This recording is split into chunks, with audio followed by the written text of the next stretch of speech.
There's so many cool projects that you could do with a Raspberry Pi Zero 2W. Now there is a Raspberry Pi Zero W as well as a Raspberry Pi Zero, but the Raspberry Pi Zero 2W gives you kind of the most bang for your buck, and typically they're priced the exact same as the Zero W. You'll find this on different websites like Pi-Hub and Pi-Shop, but a lot of times you'll find different lookalikes and people that have adapted the Zero form factor. Some are compatible with different hats as well as the different battery management systems like the Pi Sugars, for example, or the new BMS that us in Carbon Computers put out together that is going to be pretty cool, but that's not the point. Today we're going to be going over a new SBC that is still in the Zero form factor, kind of ish. When I mean ish, I mean it's a little bit boxy if you ask me, and this is the Orange Pi Zero 3W. It is powerful enough for there to be an active cooler, and it's a powerhouse of an SBC in a Zero form factor. Once again, kinda ish. Typically on a Raspberry Pi Zero 2W, you have these mounting holes on the side, and you have the through-hole GPIO on both sides. On the Orange Pi Zero 3W, one of the most, I guess, visually distinctive things that you might see is the fact that this is not a through-hole component board. It's actually all SMD, which is not bad. It's just not exactly like a Raspberry Pi Zero form factor, but that doesn't even matter. It's the specs that are kind of the biggest talking point here. Now, there are a few major distinctions between an Orange Pi Zero 3W and the Raspberry Pi Zero 2W. The biggest being is that the Orange Pi Zero 3W uses LPDDR5 RAM and up to 16 gigabytes of it. That is way more than you'll ever need in this type of form factor. It's powered by the Allwinner A733, which is actually the same SoC that they're using on the Radxa QB. And if you haven't seen the video, I've done a video on the QB before, the QB-A7Z. It's a decent SBC. Powerhouse that at the very least can load up a whole desktop image with even 1 gigabyte of LPDDR4 RAM, which I was okay with. The problem here is software support, driver support, all types of support that you would typically find on a Raspberry Pi Zero 2W or any kind of framework of Raspberry Pi. That's where our Pi has its kind of bread and butter, is the fact that there's so much community support behind it.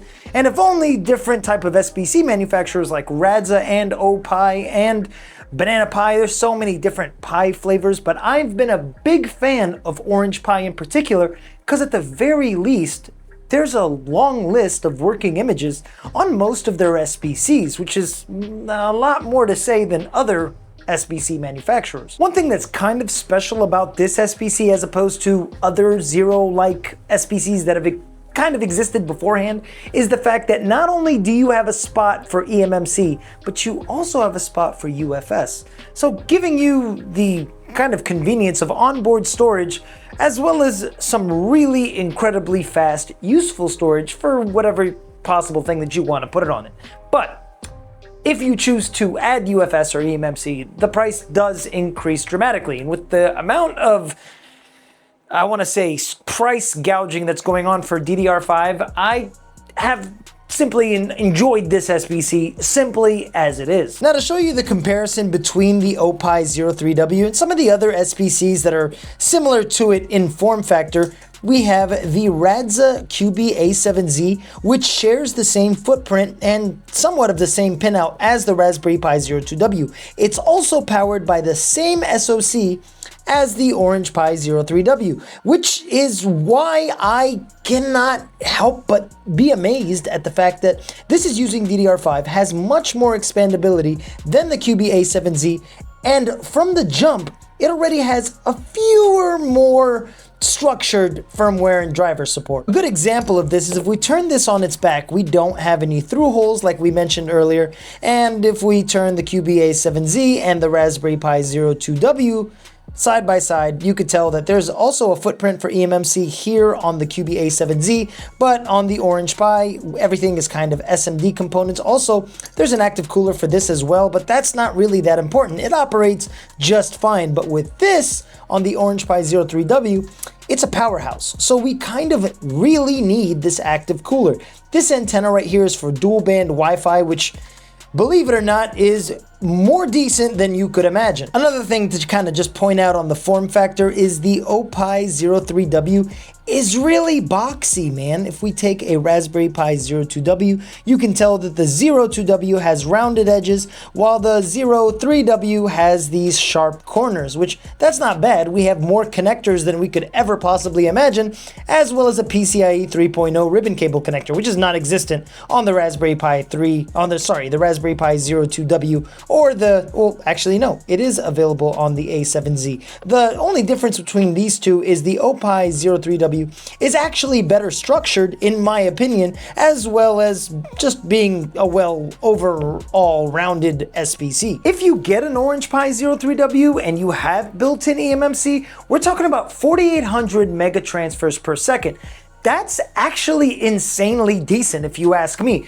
You are going to be working with a different architecture than you would on our Pi, for example, but that's once again because of structured community support as opposed to pulling up everything from thin air. Also, Orange Pi seem to have a few things going on when it comes to Armbian. That whole drama is insane to me, but I mean, I digress. I do like working with Orange Pi SBCs because out of all the other competitors, they seem to be the most structured and at the very least maintain maybe not the newest image, but images nonetheless. For example, if you grab a Orange Pi 02W, and for context, I feel like there's like two different 02Ws. They have the boxy square one, looks like this, and I've never actually played with those. I've been turned off from the form factor.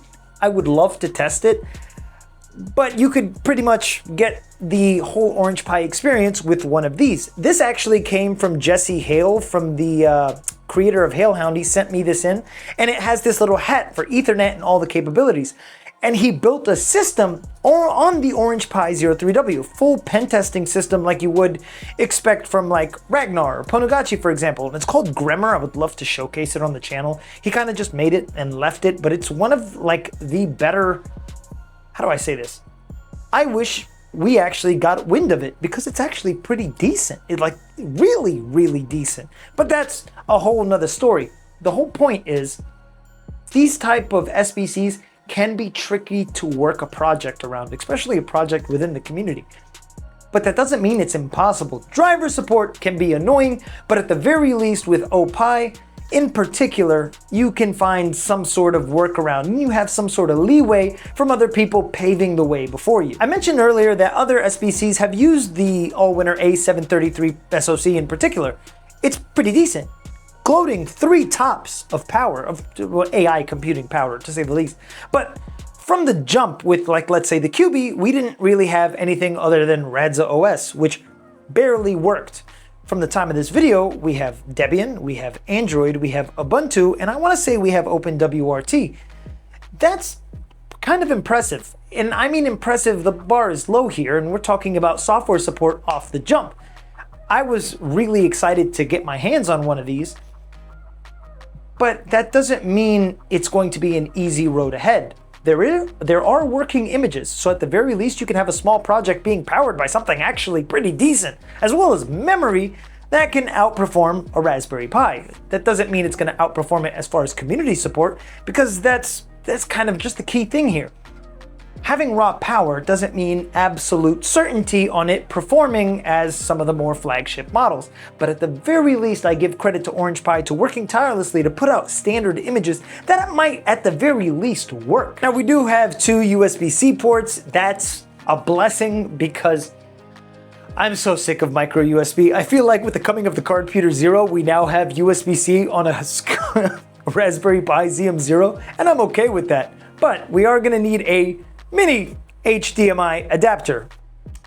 Mini HDMI. I keep flipping from mini HDMI to micro HDMI. That's okay. At this point, I've got so many adapters, I'm not even mad anymore. But let's test this out. I've flashed a pretty stable Debian image after testing it for, I want to say 2 weeks now. I'm satisfied with it. Having it as a corner POS system, in my case, works just fine. And I've got an inventory system off of older SBCs, and I've got different types of SBCs doing different things because I like playing with tiny little single board computers. They're fun. That doesn't mean you should, especially right now with the prices of everything is insane. But let me show you how we can get this done. On loading, everything just comes out like you would expect it to. And this is the Orange Pi Debian image. They do have an Arch image and they try to maintain their images. I want to say this is Debian 12, but I could be wrong. As far as thermals, this thing is virtually cold to the touch. It isn't even that warm. Now, we're gonna try to change that and see what happens, but I'm kind of impressed by this. Got this little USB-C to full-size USB adapter, so we should be fine. It's updating literally seamlessly. I can move everything within the mouse. Connecting to the internet is easy as hell, and let's try something else. Now, as far as 4K, I wouldn't say that this is the absolute best, but 1080p performs beautifully. It is definitely still capable of 4K, but the fact that I can watch videos without any lag or interruption is perfect. Now on Geekbench, the Orange Pi 03W, when it comes to single core performance, performed between 550 and 650. And for context, a Raspberry Pi 5 in the same kind of league is performing between 850 and 950. So I wouldn't say it could pair with a Pi 5, but it's definitely going for that, league. At the very least, can perform better than a Raspberry Pi 4. Now, as far as multi-core performance, we're talking about anywhere between 1500 and 1600, and a Raspberry Pi 5 can hit up to 2500. So there's a big difference there. At the very least, it is doing its job pretty well. And I've tested different SBCs powered by the Allwinner A733. This is noteworthy. Now, the differences between the last Allwinner A733 that I tested and this one is 1 extra gigabyte of LPDDR5. So that extra gig actually made that much of a difference, but I don't want to just blame it on that.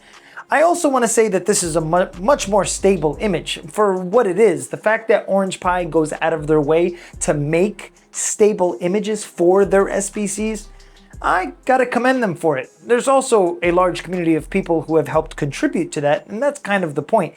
I haven't really seen a type of community support for Raspberry Pis other than the Raspberry Pi community because it is insane and immense, but Orange Pi is slowly working its way there. Next time I'll probably get a thermal cam, that way I can get the exact thermals of how hot it's getting. I know I'm probably missing that out. Capture card, thermal cam. Those are the two things I gotta save up for because they're kind of necessary in situations like this. It's updated, it's upgraded, it can play any video that you'd like to play.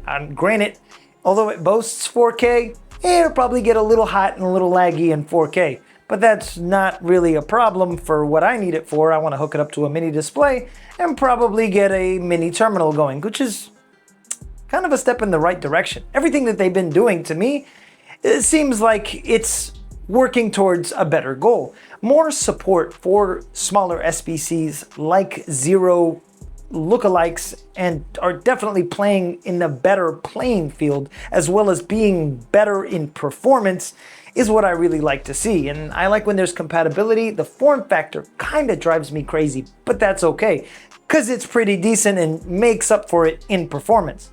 Thank you guys for the love and support. I hope you guys enjoyed this video. If you did, consider subscribing to the channel. We also have a list of awesome members of the community down below, as well as a podcast every Monday, and we just launched our own website for the Blackwire Militia, and it's called Blackwire Merch. The website is blackwiremilitia.com. We also plan on doing a newsletter and things of that sort. There's a lot of cool things in store, and I appreciate you guys for supporting every single member of the community that has been a part of it, because it's been a great time, to say the least.